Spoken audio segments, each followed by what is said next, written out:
अरे या बाप, काय रस्त्यानं मला हे जावं लागलं तिकडं. छे. ए बघ ना, राहुल आला वाटतं. मला माहित असताना ह्यो रस्ता असा आहे, इथं मी कधीच नसतो आलो. अहो बघा ना, मला भैया नाराज दिसायला लागले तर. राहुल तू बरा आहे का? आणि तुला संतर आला. हा मी बरा आहे, माझं तुझ्याकडे काम आहे म्हणून मी आलोय. राहुल अरे मग बोल ना. आपल्या जागाची वाटणी तू कवा देणार आहे? मग मला आपली जागा पाहिजे. अरे पण राहुल इथं नको बोलूस, आपण घरात जाऊन बोलू. ए त्या तुपल्या पत्राच्या घरामध्ये कोण यायला लागलं? तू जाऊन बस. तुला माहितीये का, माझ्या सासऱ्या भावानं माझ्यासाठी किती मोठा बंगला बांधून दिलाय.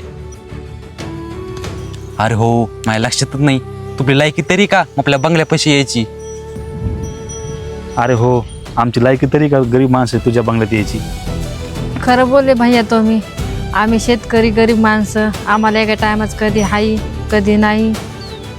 राहुल तू खरं बोललास, आमची लायकी नाही तुझ्या दारात यायची. हा नाहीची तुमची लायकी. बरं ते जाऊ दे, ते वाटणीचं काय ते बघ लवकर आणि लगेच विषय संपला इथंच.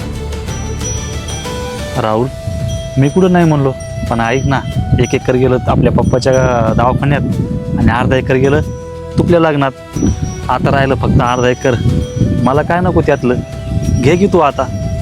मला एक तुला विचारायचं होतं, तुझ्याकडे गाडी आहे, बंगला आहे, पैसा आहे आणि आहे ना तुझ्याकडं सगळं.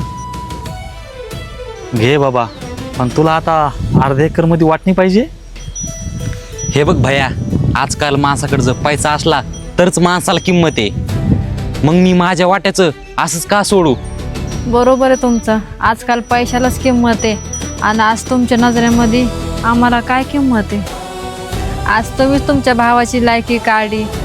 जाऊ द्या, घ्या तुम्ही हे सगळं, पण तुम्ही सुखी राहा. आम्ही सुखी राहतोच, पण आमची एवढीच अपेक्षा आहे की तुम्ही चांगलं राहावात आणि आम्हाला चांगले 4 शब्द बोलावात. ह्यो तुमचा ह्यो नाटकपणा आता बस झाला. मला एवढं सांगा, मी पेपर घेऊन का येऊ? मला तुम्हाला बोलायला टाईम नाही इथं.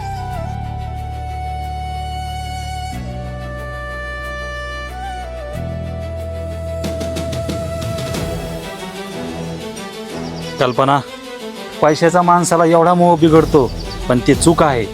जाऊ दे, तो माझा लहान भाऊ आहे. तो काय करतो काय नाही त्यालाच कळाना. जाऊ दे, देऊन टाकू. तो जर खुश राहिला ना तर आपण खुश आहे.